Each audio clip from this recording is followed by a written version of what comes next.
Somebody on my live yesterday asked me what the most uncomfortable thing about becoming a mother was, and it kind of took me a second because I really am so blessed with the ability to look at every situation and find a positive. And every uncomfortable part of motherhood has made me a better person. So I absolutely love that. And I really encourage other mothers, especially single mothers out there, to look at your situation from a positive light. Is it a crappy situation? Yes.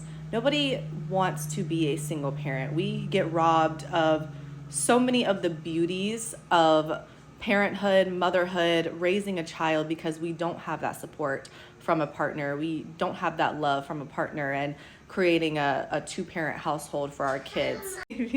But in the midst of what society deems, hey, as such a bad situation, it's beautiful to be able to see the good. Like, what?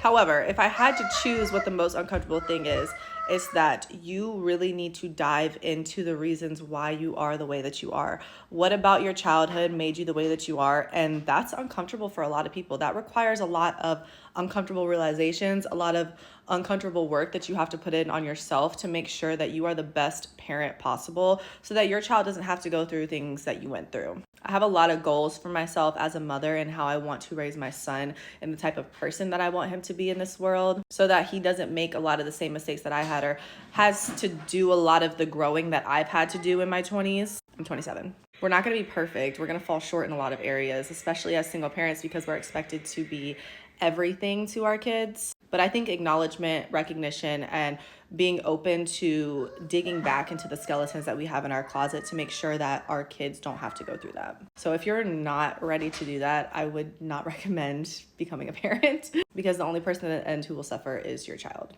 It's our responsibility to be better every time. So, we try to be better than our parents try to be better than their parents, and we just do what we can. And I feel like now more than ever, we have the resources and the emotional intelligence to do so because a lot of emotional intelligence and mental health and everything was not focused on before our generation. And despite being in a situation where I'm raising my son alone, I will still pour everything into that to make sure that even him being in a household with just me and just being raised with me, that he's healthy and that it doesn't affect him as deeply as it would if I were not a healed version of myself.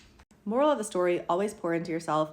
It's never going to be easy, but the better that you are, the better your kids are going to have.